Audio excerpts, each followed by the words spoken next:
Hi, I'm Jennifer Fox with MusicEducatorResources.com, and I'm so glad you are joining me for Music Teacher Tip number 19. So today's tip is on establishing boundaries, and this is a tip that I have been wanting to address for a while. I think it's a very important subject to talk about. So the very first thing I wanted to just explain a little bit about is kind of setting those boundaries, how to set them in the first place. So the very first thing that I want you to do is figure out what's important to you. Is it important for students not to come in early? Is it important to not have parents text you at 10 o'clock at night? Things like that. Um, Figure out the frustrations that you have going on and what can you do to help establish the boundaries for those frustrations. And then the second thing is to be absolutely consistent and clear. Don't say one thing and then do another. That just leads to confusion. Communicate in a positive way, find those win-wins and let them know. And then last is stick to it. I say this all the time with studio policies is you must stick to them. Honor those boundaries that you set. And honor is such an important word because it really is when you establish those boundaries and you stick to it and communicate them in a healthy way, you need to honor it. That's just as important as anything else. Honor yourself, honor your business, honor them by establishing those boundaries because you're setting both of you up for a positive relationship. That's what you want. I love this quote. It's from an unknown author. I don't know who originally said it, but the quote goes, "A lack of boundaries invites a lack of respect." And I love that because it is so true. A lack of boundaries invites a lack of respect. So if you are feeling that you are not being respected as a teacher or in your business, running your business, boundaries are really a key thing that will establish respect. I have a lot of boundaries in my studio. I am an independent teacher with a piano studio, and I've established quite a bit of boundaries in my studio policy. And I think because of that, I very rarely have any problems with parents as far as respecting me and my business, which is just, I could say I'm very grateful for, and I'm glad to be at that point where I feel like I am respected and things overall run smoothly. Not to say that there aren't times where somebody will push the boundary and try to test it, because that will happen as well. There always are parents that will decide, I wonder if I could push her a little bit. But don't take that as, oh, you have to let them push you. And I'll get into that a little bit more later. So I wanted to just share some ways that I personally in my studio have established boundaries with my parents and my studio in general. So the first one I've actually talked about in Music Teacher Tip number 7, where I shared when students arrive too early. So I shared in this particular tip that I would recommend you go visit.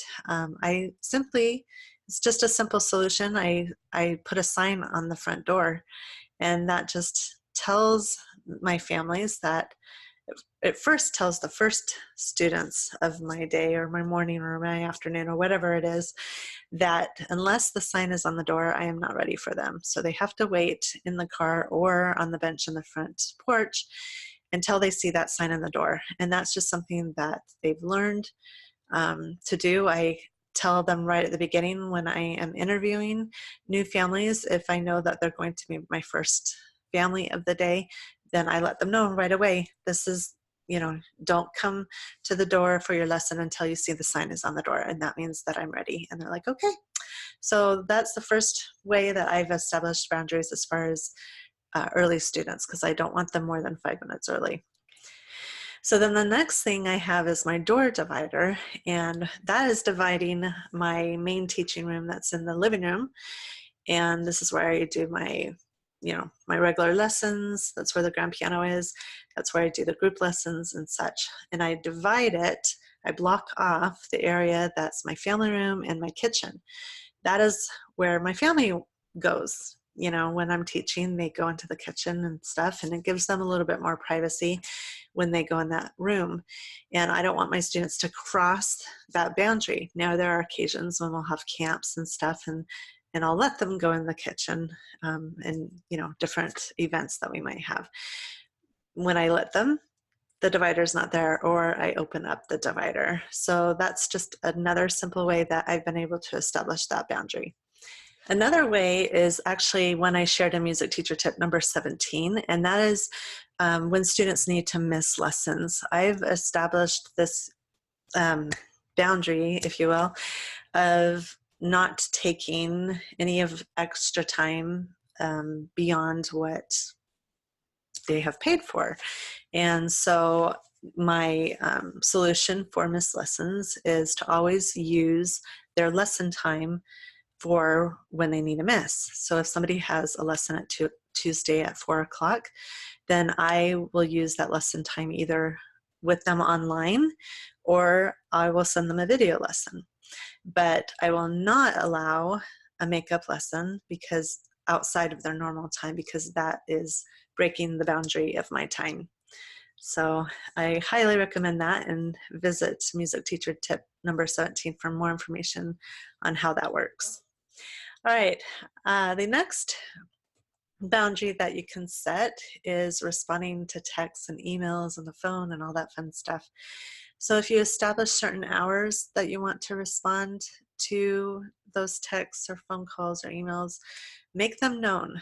You can have an auto reply set to emails. I actually love it when I see auto replies for people who are on vacation that subscribe to my email list.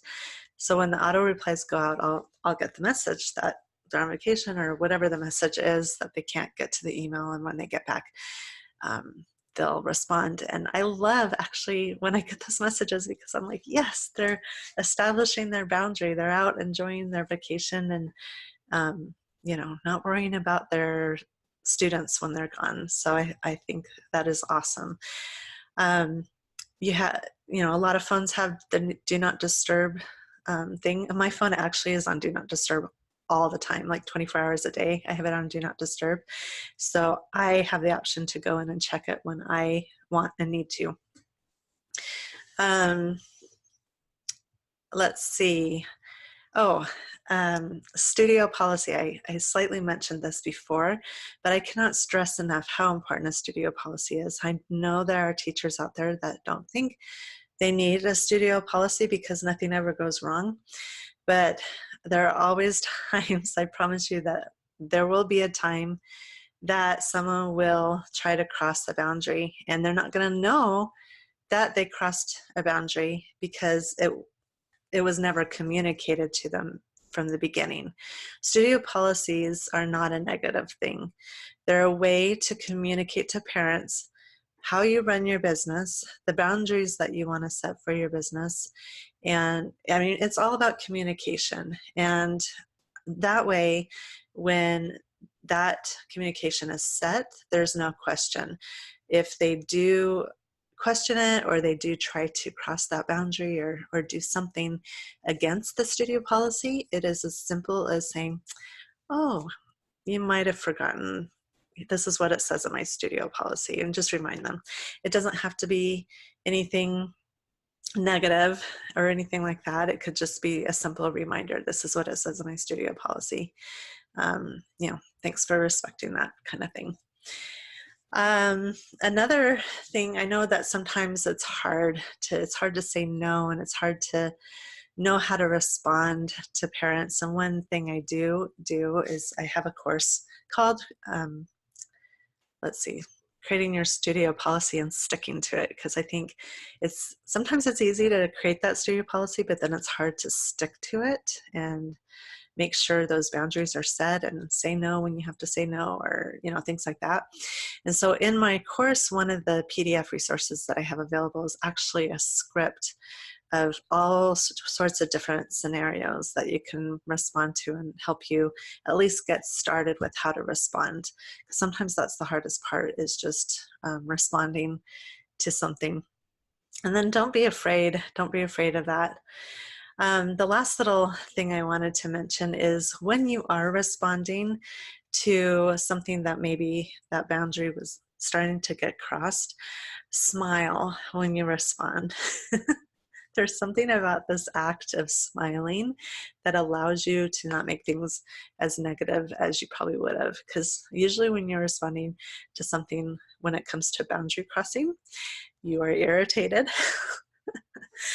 And but you don't want to come across as irritated. You want to come across as just matter of fact, here's how we do things.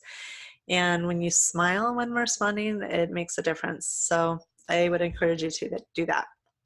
So I wanted to just kind of give some benefits to establishing those strong boundaries. So when you establish strong boundaries, you strengthen the relationship with your families because they already know the guidelines. Yay!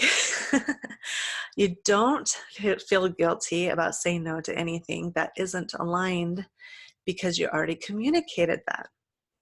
You will avoid burnout. This is a huge thing. A lot of teachers, when they go through burnout, it's because they didn't establish boundaries. They just let people kind of walk over them and let things kind of get out of control.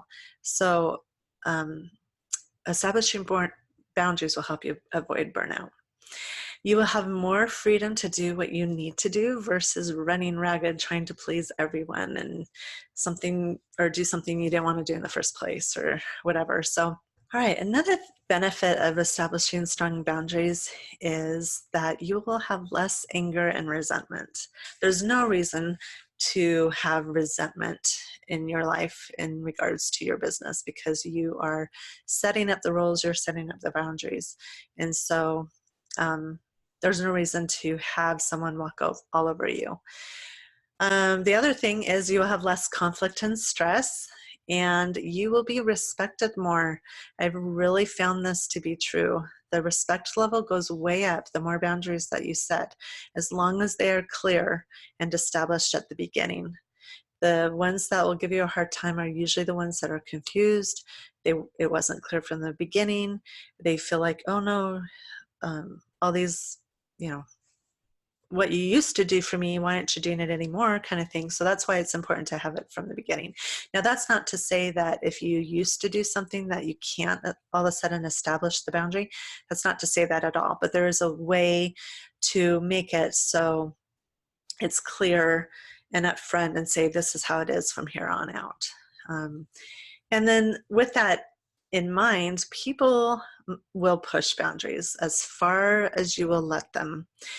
You are not responsible for the other person's reaction to the boundary that you are setting. You are only responsible for communicating that boundary in a respectful manner.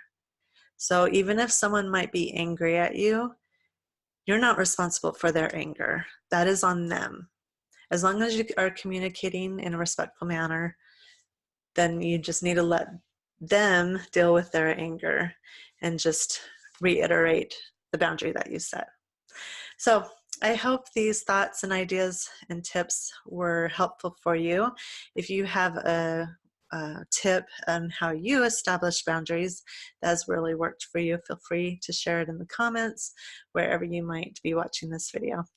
Happy teaching. Bye.